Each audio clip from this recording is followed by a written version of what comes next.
Good Thursday morning to you here. We're 24 hours away from a major ice storm and snowstorm making its way through the Carolinas, the South. I want to give you the latest on what's going on right now. Hi, everybody. If you're new to this channel, again, please continue to subscribe, like this video, let us know where you're watching from. It really helps us out as we go back and look at the comments to see what town you're watching for, and we can couch that conversation to you for the next time that you're watching. We have new model data that's a little conflicting, and most meteorologists will say, what do we do?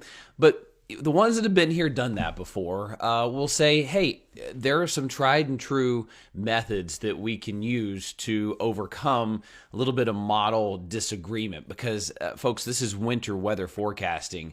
It happens every single time. Let me show you what I'm talking about. We'll start with the high resolution model. Simply put, my forecast remains unchanged. I still expect ice or snow to accumulate in most areas of the area where you're watching from right now in the Carolinas, Georgia, all of Tennessee.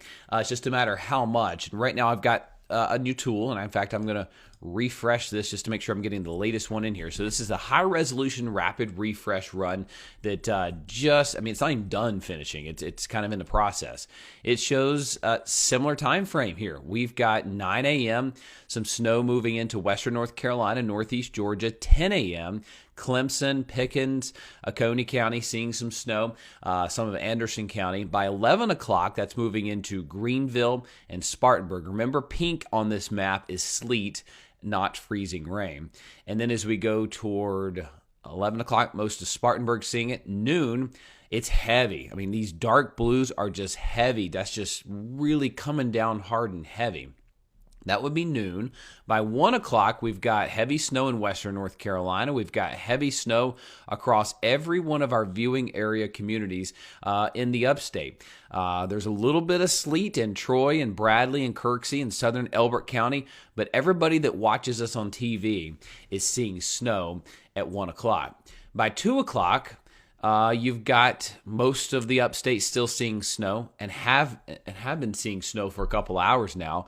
Sleet's beginning to try to lift in here through Toccoa, parts of northeast Georgia, into southern Anderson County, Abbeville, into Greenwood County. Now, that's a typical spot. Anywhere south of that I-85 line tries to do that, and that's where the model gets us. You're saying, no!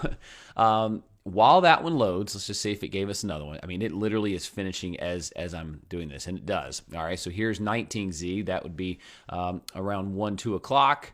Here we are at 2 o'clock, 3 o'clock, 4 o'clock. Sleet is now mixing into the picture here along I-85 and around it, while snow's holding on in western North Carolina. So how do we combat this, or what does that mean for totals? Well, that was several hours of heavy snowfall. Let's look at what that means, or what it's trying to show as of right now. High resolution rapid refresh giving us a lot of snow. It's got, and folks, you have to remember, my forecast for the totals has remained unchanged from the beginning, and that's odd. Normally I'll swing up a little bit, or I never like to go down. But if this model's right, I may have to go up a little bit. The new high-resolution model showing higher snow totals in those areas that hold on to it longer. South of I-85 would be 1 to 2 inches of snow like I've been forecasting all along. I think 1 inch is a good bet. That may be a little bit of sleet and ice mixed in, but it's the ground covered. But you go north of 85, this is where the totals are higher on this high-resolution rapid refresh. It's showing 4 inches in Spartanburg, 5 inches in Greenville, almost 6 inches in Pickens and Oconee County, where you hold on to that snow longer. Now, this doesn't account for the fact that some of this is going to mix in with sleet, which will crunch those down. As you can see here, on top of that, or in addition to that snow, it's got around 1 inch of sleet, and it's got a little bit of freezing rain. Now, that's the new high resolution model. That gets us through the majority of the storm. This is 11 p.m. I think the majority of the storm is probably having passed by then. And if I can refresh this one, we'll be able to see it one more time, I bet. And here we go. Here's 4 p.m., 5 p.m., 6 p.m., 7 p.m. Snow's coming back in. Is now the low has shifted, sorry about that, to the coast right here. So that southerly influence that was pushing in some ice for a while is now wrapping back around, and northerly winds are kicking back in. So this could be a very big snow for Western North Carolina, Greenville northbound, Pickens northbound, Clemson northbound, and then that area of like Lake Robinson, Lake Lyman, up through Inman, up to Lake Bowen. Okay, so when we're in a situation like this where you have another one of our reliable computer models, the NAM, saying something totally wonky, it has such an amplified low pressure system that it gets kicked up in the jet stream so quickly that it wants to send it up here toward Tennessee, Kentucky, almost like a warm front coming in here and just not even really grazing our area. It has a major ice storm. It does not have much snow.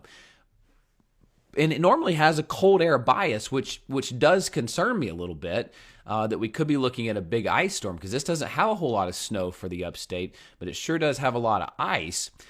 So in this scenario, what I'm afraid it may be doing, not really afraid, but what I suspect it may be doing, is that it's not accounting for just how cold it is. I mean, we are really, really unusually cold out today, tonight, and that cold air doesn't stand a chance with the precip arriving. So in these situations, tried and true method that I have as a meteorologist that's been doing this for 20 years in some city in the southeast, whether it be Savannah, Charlotte, Nashville, or Greenville.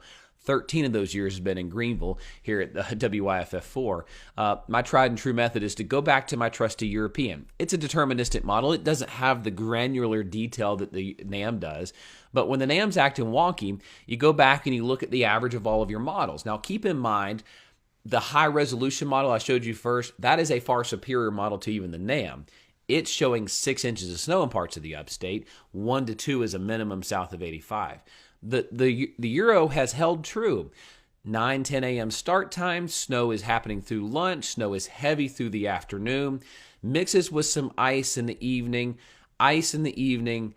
A little bit of snow at the end, and then it's done shortly after midnight. That gives me a grand total of 1 to 2 inches south of 85, 2 to 4 inches north of 85, and around 4 to 6 in the mountains. GFS, same story. 1 to 2 inches, 2 to 3 north of 85, and then 5 to 6 to maybe even 7 or 8 in the mountains. Averaging them all together, what does the average of all the GFS models show? It has 1 to 2, 2 to 4, 4 to 8. Folks, my forecast is still rock solid in my opinion. I don't want to change it. 1 to 2 south of 85, 2 to 4 north of 85, and then 4 to 8. If there's anything, I may need to add a pocket of heavier snow into parts of the upstate later today. So the global model of the European, I mean, you just got to look at the track. The track on this, all of them is showing a Miller-A type system right here where it rides the coast. The NAM is doing a little wonky thing where it rings it up here amplified through Tennessee. Okay, I'll leave you with this. Every single run of our GFS models, we have 30 of them. This just gives you a better way of forecasting. Not, oh, there's one model here showing this or one here. No, I'm showing you the average of every single one of them that makes up the core of a GFS model. There's 30 of them. Every single one of them shows measurable snow in Greenville, and it shows 3.5, 4 inches. The average is closer to 4.5 inches. And just for giggles, I want to show you kind of how far reaching south this could be. Here's Columbia. This model, has 30 of them.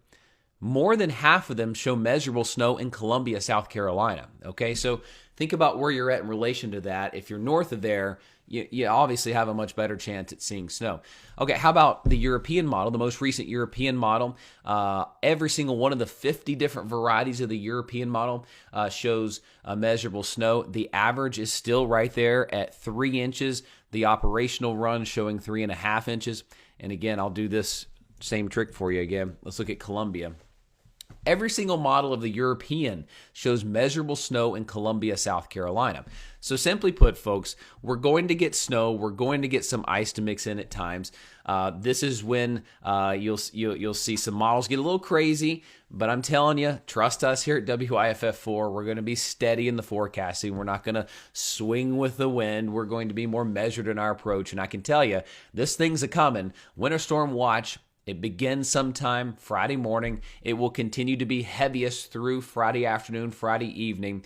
It's tapering off 10, 11 o'clock. By midnight, I think most of the heavy precipitation is done. You should be where you're going to be and stay there by mid-morning on Friday because things will go downhill shortly thereafter. It may take until lunchtime for you to see snow, but it's coming. Folks, as always, please follow this channel. Trust us here at WYFF4. We know you do. Like this video, subscribe, turn on notifications so you don't miss an update here because there will be updates. There will be total updates. There will be school closings. There will be business closings, and I want to be able to notify you when those happen. So stay safe, everybody. I'll have another update later on this afternoon.